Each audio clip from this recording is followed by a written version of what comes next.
أعوذ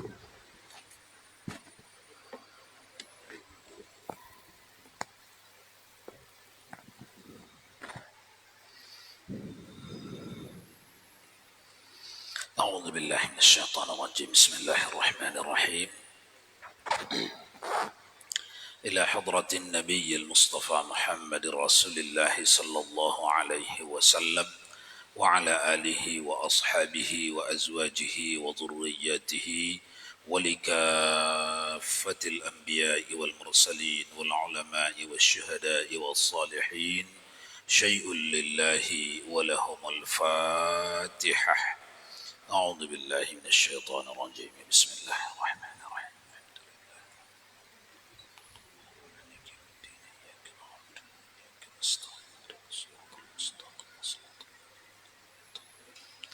غير المغضوب عليهم ولا الضالين. فقال المؤلف رحمه الله تعالى: وأدم نفعنا بعلومه في الدارين آمين. Tuan-tuan jamaah salat maghrib dan majlis ta'lim fardu ain Masjid Agung Karimun rahimakumullah. Masih dalam fadilat sabar ya, bahagian terakhir daripada bab fadilat sabar daripada kitab Siyarus Salikin juzuk 3. Lanjutannya sabda Nabi sallallahu alaihi wasallam, dan lagi ditanya oleh orang akan Nabi sallallahu alaihi wasallam daripada kesempurnaan iman, maka sabdanya as-sabaru was-samahatu. Ditanya orang, kesempurnaan iman tu ya Rasulullah macam mana? Macam manalah sesempurna-sempurna iman tu? Jawab Nabi, as-sabaru was-samahatu. Itulah iman yang tertinggi, iman yang paling sempurna, yang dapat dilihat orang dari luar, yang dapat dirasakan orang yang ada di sekitar. As-sabaru was-samahatu. Artinya bermula kesempurnaan iman itu sabar dan pemurah, murah hati, atau memaafkan kesalahan manusia. Itulah natijah sabar, natijah iman. Sabar, sebagaimana sudah lewat kita bincang tuan-tuan, sabar itu ada 3, di berikut ini pun akan dibahas juga di bawahnya. Ada 3 poin penting yang akan menjadi asas sabar. Kita ikuti. Dan kata Sayyidina Ali radhiyallahu anhu, bunyal imanu ala arba'i da'aim, al-yaqin was-sabar wal-jihad wal-adli.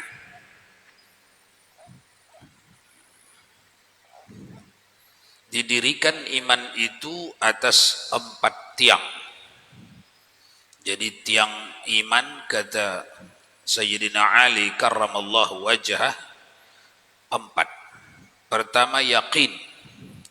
Apa itu yakin? Bermakrifat. Bermakrifat. Jadi tidak ada iman yang bisa sampai ke tingkat sempurna kalau tidak bermakrifat amal-amalnya. Makanya bermakrifat menjadi perkara penting di dalam beribadat, karena dia menjadi ruh semua amalan. Bermakrifat. Dari mana bahan baku terciptanya bermakrifat? Dari pelajaran iman, dari pemahaman seseorang tentang makna wujud, qidam, baqa, mukhalafah lil hawadits, dan seterusnya. Makin baik pemahaman seseorang dari sifat 20, kemudian dipupuknya iman, dibawa bersama pembimbing, mursyid, makin besarlah harapan untuk orang ini bermakrifat. Jadi adalah yang dibimbing. Adapun pembimbing kalau tak ada yang dibimbing secara memada, secara cukup, maka tidak akan sampai juga kepada ma'rifat. Oleh karena itu, kebiasaan para ulama-ulama terawal terlebih dahulu mengajari umat sifat 20. Baru pergi kepada tariqah, jalan menuju bermakrifat.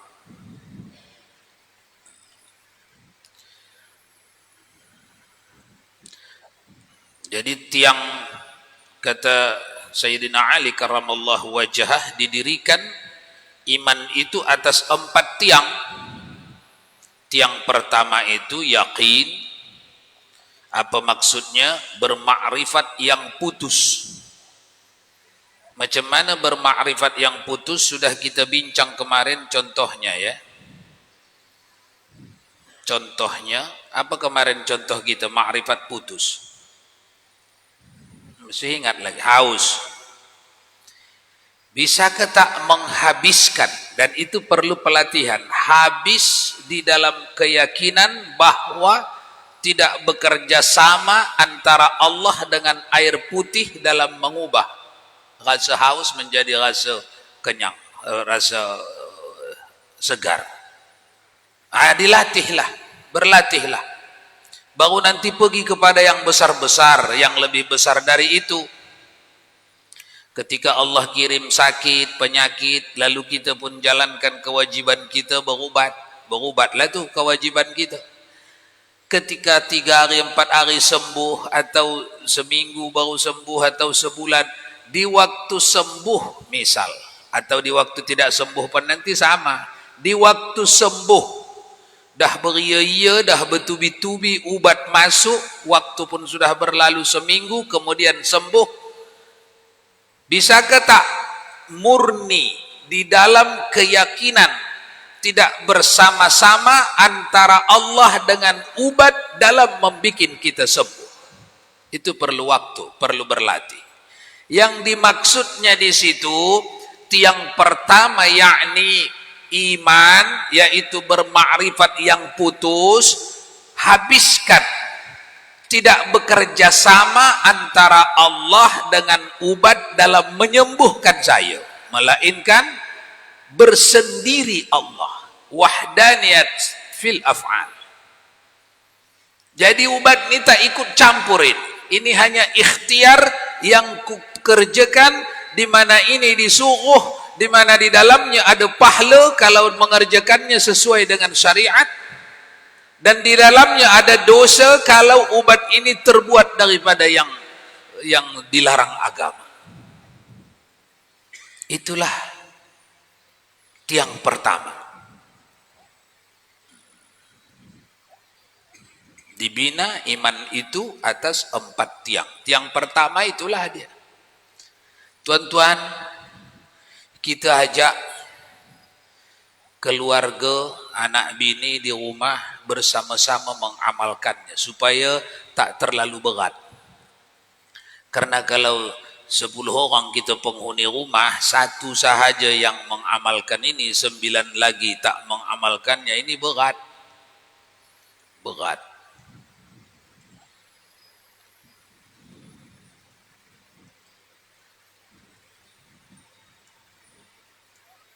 Itu makna daripada makrifat yang putus.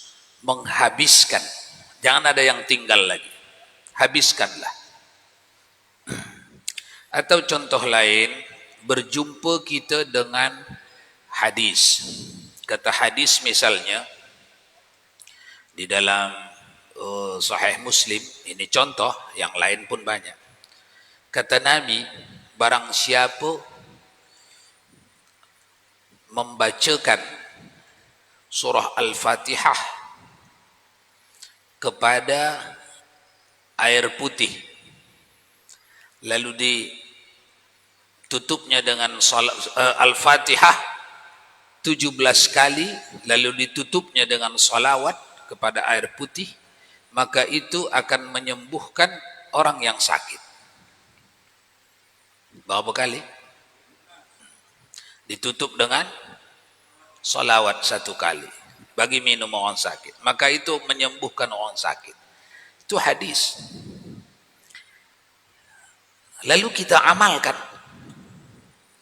Dalam mengamalkannya, sekiranya kita pun mengamalkannya ini, atau kita minta ubat pun kepada orang nanti yang mengamalkannya ini, tidak berubah. Mesti begini ma'rifat. Ma'rifat yang putus. Apa itu ma'rifat yang putus? Lepas minum, sesuai dengan hadis, minum, kemudian beberapa hari, 2-3 hari misalnya, sembuh penyakit. Lalu apalah katanya di dalam? Itulah yang sedang dibahas. Apalah cakapnya di dalam? Ya Allah, mutlak sendirilah engkau, dalam keyakinanku engkau sendirilah yang menyembuhkan. Tidak bersama engkau dengan bacaan si fulan. Tidak juga bersama engkau menyembuhkannya dengan air putih itu. Melainkan bacaan itu atau air putih itu adalah ikhtiar tabarruk yang diajarkan Nabi kepada kami. Lalu kami amalkan. Karena di dalamnya itu ada pahala. Kepatuhan kepada perintah Nabi ada pahala.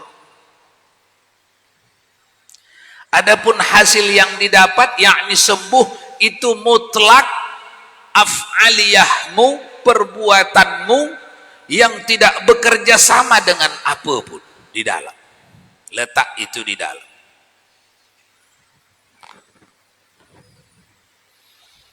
Tentu saja itu perlu pelatihan, karena benda itu amatlah halus. Orang yang lulus dengan yang gagal tak bisa ditengok dari luar. Dia sendirilah yang tahu dia sedang lulus apa sedang gagal.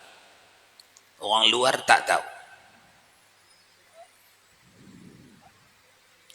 Jadi kalau begitu, untuk mengetahui kita lulus setiap hari ketika dihadapkan Allah dengan ujian akidah, hanya kita je tahu. Kita je yang tahu. Orang tak tahu. Kalau ada orang yang mencari tahu, lebih besar kemungkinan dia salah tebak nanti. Salah cari tahu nanti. Makanya tak disuruh kita cari tahu orang lain. Karena kemungkinan tersalahnya besar. Tapi kita sendiri tahu. Para ulama, para pendahulu-pendahulu kita, ini perbuatan ini mereka jadikan menjadi alat tawadhu', alat merendahkan diri mereka di hadapan Allah. Karena untuk menyelamatkan ini, bermakrifat yang putus ini tak bisa kerja sendiri.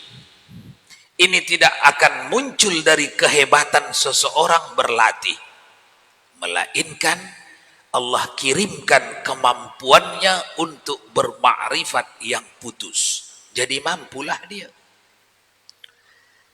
Adapun ilmu yang tinggi, titel yang banyak, S1, S2, S3, itu tidak menjamin orang bisa memutuskan makrifatnya dalam menjalani hidupnya. Putus ma'rifatnya di hadapan wahdaniyat fi zat, fi sifat, fil af'al, tak jaminan itu tingginya ilmunya. Banyak orang yang berilmu tinggi jatuh tiap hari dalam urusan putus ma'rifat.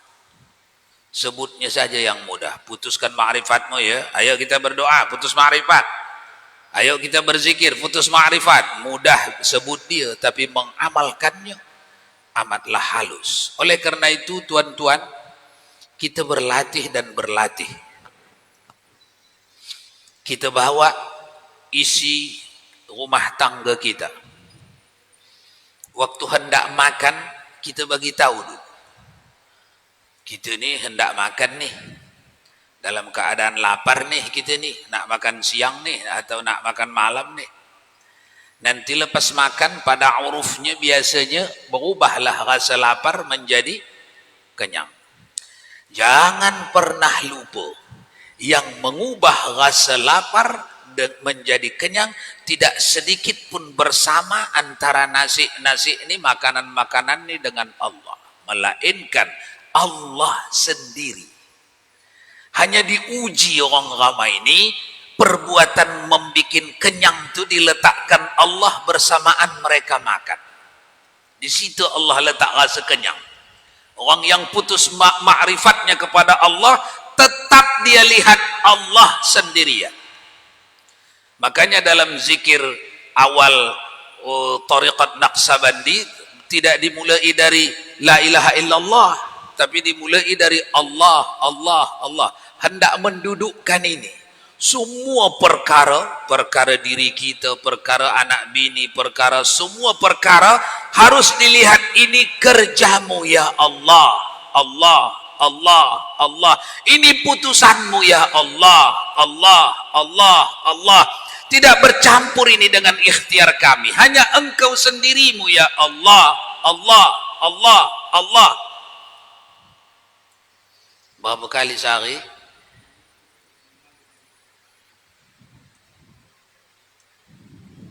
Jangan kurang ya, lebih bagus. Kurang tak elok, lebih bagus.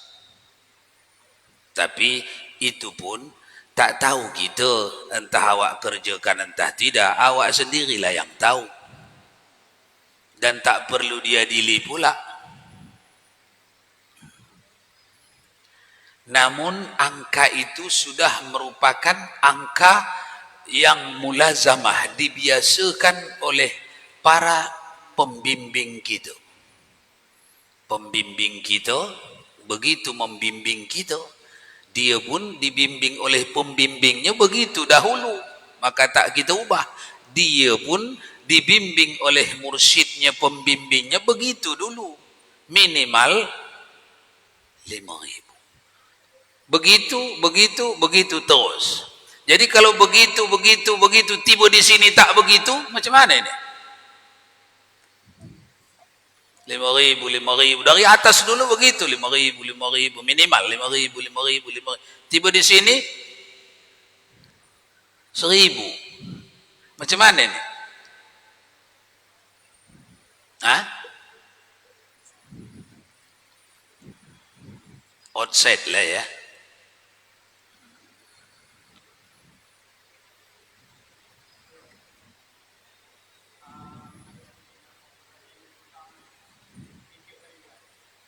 Ada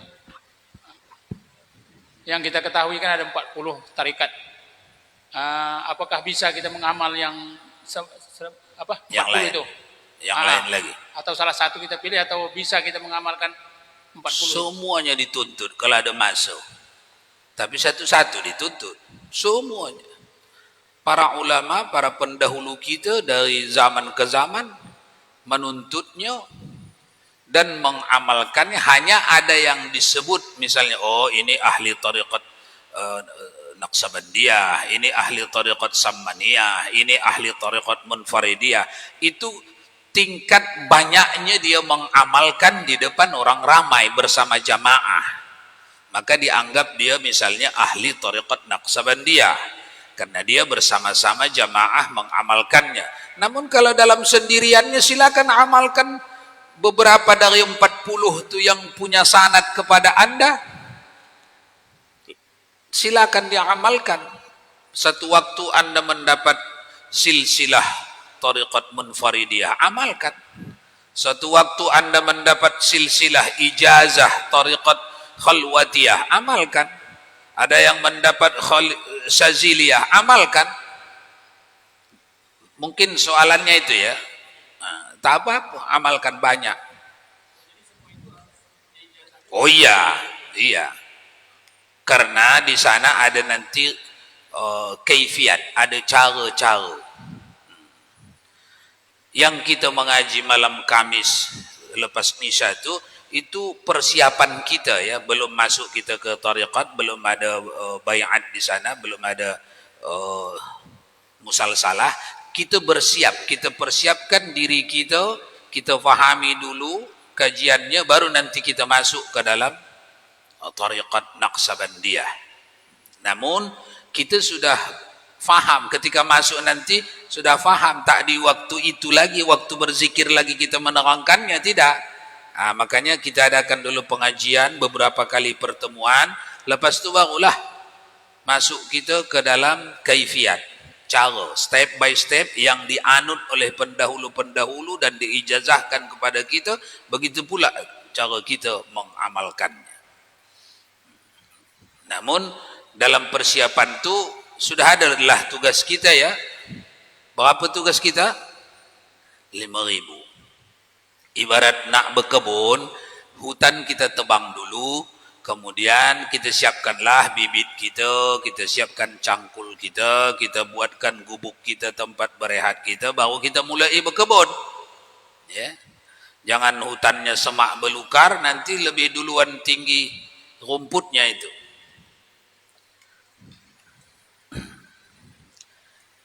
Dibina kembali ya, dibina iman itu di atas 4 tiang. Tiang pertamanya, kata Sayyidina Ali karramallahu wajhah, adalah ma'rifat yang putus. Itulah tadi ma'rifat putus itu, tuan-tuan, berlatih kita, ajak keluarga kita, karena setinggi-tinggi pangkat di dalam beragama ini, orang yang mampu mengamalkan 3 rukun agama, itulah pangkat yang tertinggi. Di dalam kemampuan itu berbeza-beza setiap orang. Rukun agama yang 3 itu apa? Yang pertama Islam, yang kedua iman, yang ketiga ihsan. Siapa yang paling baik mengamalkan 3 ini, itu yang paling tinggi pangkatnya di akhirat. Kemudian tiang yang kedua, sabar, yakni sabar daripada segala kesakitan, kesusahan, dan sabar daripada menjauhi maksiat, kejahatan, maksiat dan kejahatan. Itulah tiang yang kedua. Jadi kita ni tuan-tuan, dalam semua orang salikin, orang yang tengah berjalan menuju Allah, menuju ke akhirat. Itu kata Sayyidina Ali karramallahu wajhah, tiang utama yang kedua mesti ada sabar. Kandungan sabar mesti ada di badan kita. Kadarnya setiap orang berbeza. Maka perbezaan itulah yang membezakan kepangkatan mereka besok di hadapan Allah. Namun diberitahu bimbingannya, apa yang disabarkan?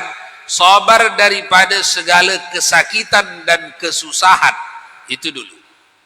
Kesakitan dan kesusahan. Kalau sudah disebut kesakitan, agaknya mewakili penyakit fisik dan rasa sakit di fisik dan rasa sakit di hati. Itulah kesakitan. Apa itu contohnya? Rasa sakit di fisik, jatuh, demam, sakit perut, apa lagi? Macam-macam penyakit. Ada yang bermasalah di kepala, ada yang bermasalah di perut, ada yang bermasalah di pinggang, ada yang bermasalah di ginjal, segala macam, banyak penyakit zahir.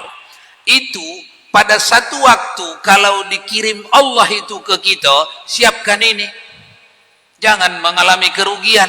Sudahlah rasa sakit tak hilang, tapi dapat kerugian darinya.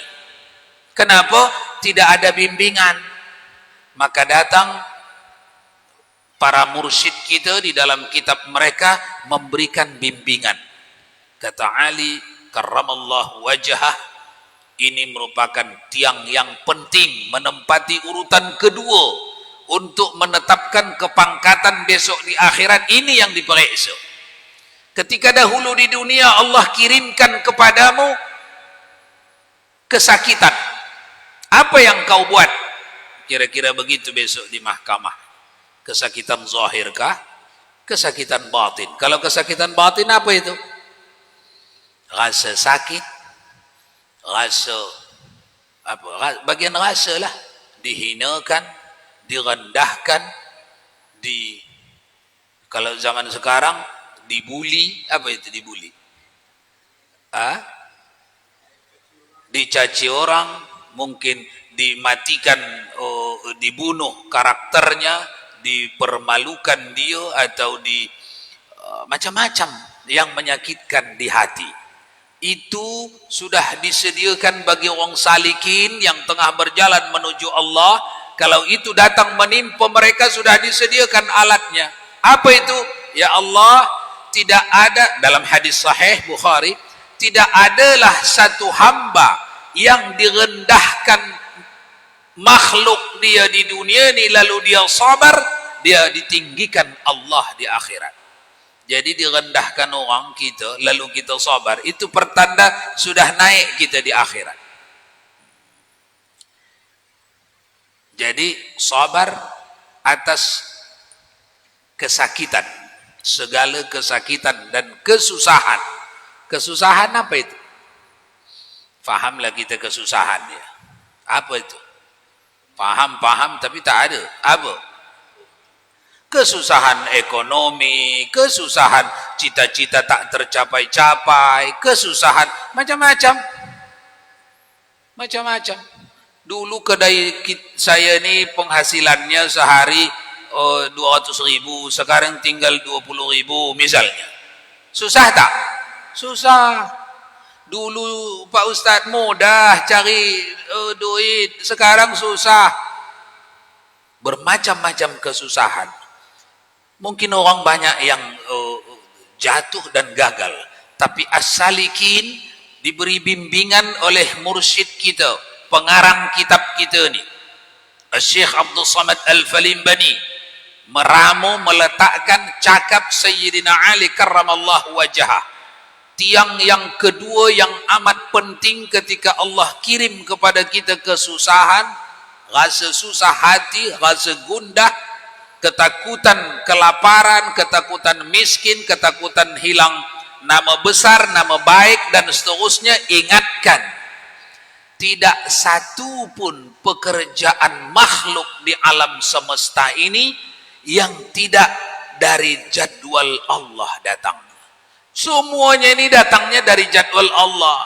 Yang penghasilan awak sebelum corona 200.000 sehari sekarang jadi 2.000, itulah tulisan awak di Lauhul Mahfuz. Masih marah juga lagi. Masih marah juga lagi. Lauhul Mahfuz itu dah ngaji kita. Bila itu dibuat Allah?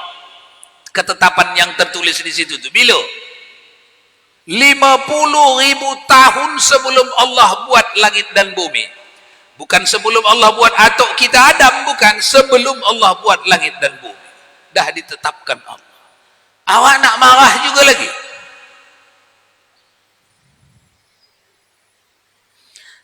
Tapi susah juga tak marah Pak Ustaz. Tak apa. Dulu pun Allah bagi tahu kita di dalam Sahih Bukhari, Rasulullah memberitahu sejarah. Kita pun maklum. Tapi kalau jatuh cepat-cepat, jangan lama-lama, bangkit balik. Itu bezanya orang berilmu dengan tak berilmu. Kan pernah Nabi apa yang menuntut Nabi Adam? Gara-gara engkaulah kami ni susah begini di dunia ni. Nabi apa itu? Nabi Musa komplain sama Nabi Adam. Datang Nabi Musa kepada Nabi Adam. Sezamankah orang ni? Tak. Oleh kerana itu para ahli hadis menjadikan hadis ini sebagai dalil juga bahwa di alam roh kita bisa pergi sana, pergi sini, jumpa sana, jumpa sini, bincang sana, bisa. Nabi Adam dengan Nabi Musa jauh. Datang Musa alaihissalam. Wahai Adam, Gara-gara kaulah kita begini di dunia ini kesusahan. Kalau engkau tak buat salah dulu, makan apa? Khuldi. Tentu sedap kami anak cucumu ini di surga. Tapi engkau ceroboh. Apa jawab Adam? Itu pelajaran akidah penting. Apa jawab Nabi Adam? Hadis itu ada di Bukhari, ada di Muslim, ada di Abu Daud. Apa kata Nabi Adam? Wahai Musa, engkau katanya engkau ni hebat. Wa kallamallahu Musa taklima. Kau sudah bercakap-cakap langsung, dihormatkan Allah kau dengan diizinkan kau bercakap-cakap dengan Musa alaihi, dengan Allah langsung. Itu dimuliakan Allah kau. Tapi kenapa kau lupa? Rupanya lupa juga. Kenapa engkau lupa bahwa apa yang menimpaku itu semuanya telah dituliskan Allah di Lauhul Mahfuz sebelum aku diciptanya? Lupakah engkau? Semua yang akan menimpaku itu semuanya yang sudah tertulis di Lauhul Mahfuz. Yang kau marah ni dari mana ni? Bisa difahami ya? Pakai itu perbincangan mereka itu letak di sini. Karena Rasulullah habis menceritakannya itu kepada sahabat, apa kata Rasulullah? Sambil gelak. Fa'ajja Adamu ala Musa.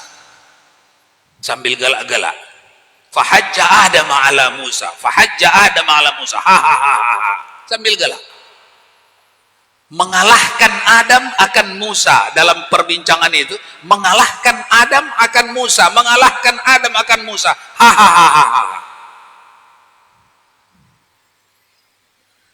Kita dapat pelajaran kan? Apa pelajaran apa dapat? Kalau jatuh pun kita cepat bangkit. Kalau jatuh pun kita cepat bangkit. Memang kita begitulah. Selalu jatuh. Tapi yang berilmu dengan yang tidak berilmu tidak sama itu. Yang berilmu mungkin jatuh tapi bisa segera bangkit. Yang tak berilmu teruslah itu. Makanya ada orang di luar sana, asal nampaknya ini anak tetangga yang membawa anaknya naik Honda dulu, yang mati dulu 12 tahun yang lalu. Gara-gara inilah dulu mati anakku itu. Kalau tak dibawanya ini naik Honda, naik sepeda motor, hiduplah itu anakku itu dalam. Tak bisa bangun orang nih. Jatuh dan lama. Kenapa? Tak ada ilmu. Makanya dihargai besar ilmu itu di dalam agama kita. Di pangkal kitabnya apa kata Rasulullah?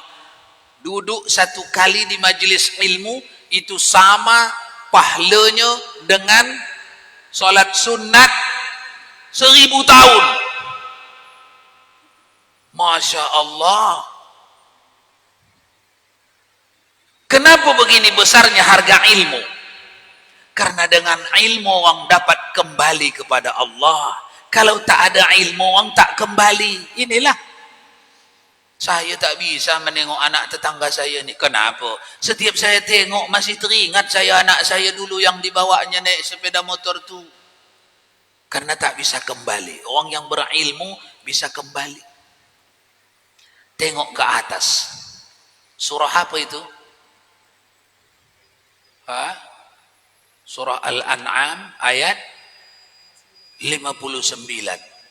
Bacalah kembali supaya tentram hati bahwa Allah kirimkan kepada kita kebaikan dan keburukan. Walanabluwannakum bisyarri wal khairi fitnah wa ilaina turja'un.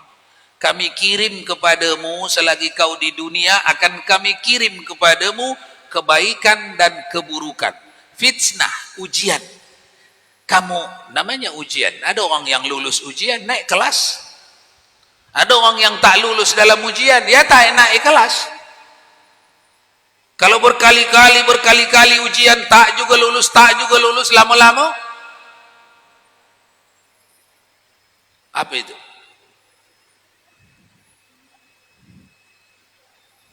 dari kelas 3 ke kelas 4.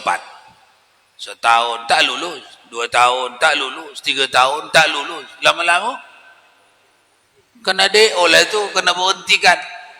Udahlah bawa baliklah anak bapak ni, tak payahlah pergi sekolah. Kenapa? Udah sampai situ je lah. Memang dia tak hobi sekolah ini. Udah sering kali. Asal ujian tak lulus, asal ujian tak lulus. Belasan kali. Memang begitulah hidup ni. Makanya ada orang yang disebut Allah di dalam Al-Quran, khatamallahu ala qulubihim wa ala sam'ihim wa ala absarihim ghishawah. Ditutup Allah hati orang tu. Karena beberapa kali datang hidayah, orang tu tidak mengikutinya. Tak mengikutinya. Tak mengikutinya itu pun takdirnya. Jadi kalau begitu Allah yang menetapkan dia jadi kafir, yo. Makanya nikmat yang paling besar hendak kita syukuri kepada Allah adalah dibukanya hati kita, dibikinnya kita mau beriman, dan dibikinnya kita mau mengisi iman dengan ibadah. Ada orang yang dibukanya beriman tapi tak diizinkannya beribadah, hanya iman sajalah. Itulah Muslim KTP atau mukmin KTP. Memang dia beriman, ayahnya pun orang beriman, maknya, tapi tak ada amal soleh. Karena tidak digerak Allah hatinya. Ketika kita mampu mengerjakan amal soleh, katakan itulah hasil gerakan Allah kepada kita. Makanya kita syukuri itu. Caranya macam mana? Diajari Allah. Tengoklah. Kejap-kejap. Alhamdulillahi Rabbil Alamin. Baru lagi tadi. Kejap lagi, main lagi. Alhamdulillahi Rabbil Alamin. 4 kali. Lepas itu silalah tidur. Tak lama panggil lagi itu. Subuh. Alhamdulillahi Rabbil Alamin. Nampakkah kita maksud Allah di sini? 17 kali sehari semalam. Alhamdulillahi Rabbil Alamin. Segala puji bagimu wahai yang punya alam semesta, yang punya diriku, yang punya anak biniku, yang punya harta bendaku, yang punya nyawaku, yang menggenggam imanku. Kalau engkau tak putar hatiku kepada iman, hari ini murtadlah. Sampaikan ke situ makna Alhamdulillahi Rabbil Alamin. Karena alhamdu tidak boleh tersisa apapun. Masukkan semuanya. Itulah alhamdu. Segala puji. Siapa itu segala puji? Allah. Apa makna segala puji? Cocoknya engkau hanya dipuji. Selain dipuji tak cocok. Karena engkaulah yang menggerakkan hatiku bisa beribadat. Engkaulah yang membikin aku bisa sehat. Kalau engkau tarik sekejap saja akalku, aku jadi orang mantan sehat. Mantan sehat. Sekarang udah tak sehat. Dulu sehat. Dan itu tak boleh lama-lama. Itulah didikan Allah kepada kita di dalam salat kita. Kejap-kejap panggil. Alhamdulillahi Rabbil Alamin. Jangan kemana-mana.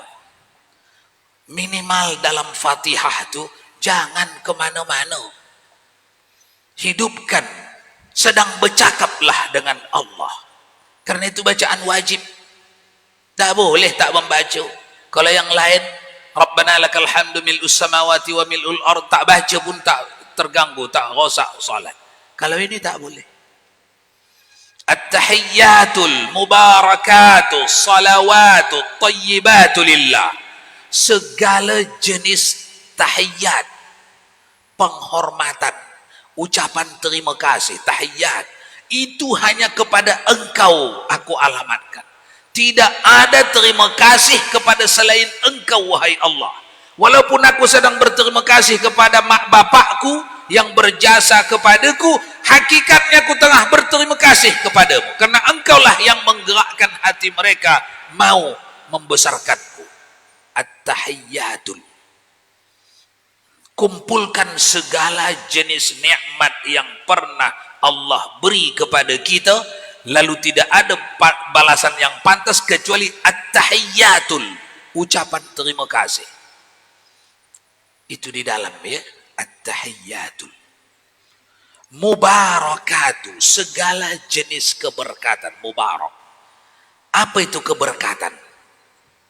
Panjang lagi nih. Habis waktunya. Udah lewat. Ya, kita cukupkanlah. Wallahu a'lam bissawab wa ilaihi marji'ukum fa unabbi'ukum bima kuntum ta'malun. A'udzu billahi minasy syaithanir rajim. Bismillahirrahmanirrahim. Alhamdulillahi rabbil alamin. Wassalatu wassalamu ala asyrafil anbiya'i wal mursalin. Sayyidina wa maulana Muhammad wa ala alihi wa sahbihi ajma'in. Allahumma ya alim ya azim ya ghafur ya wadud. Allahumma zidna ilman warzuqna fahma. Rabbana 'allimna alladhi yanfa'una. Rabbana faqihna wa faqih ahlina. Wa sallallahu wa sallam ala sayyidina Muhammad wa ala alihi wa sahbihi ajma'in. Subhana rabbika rabbil izzati amma yasifun wa salamun ala al mursalin walhamdulillahi rabbil alamin.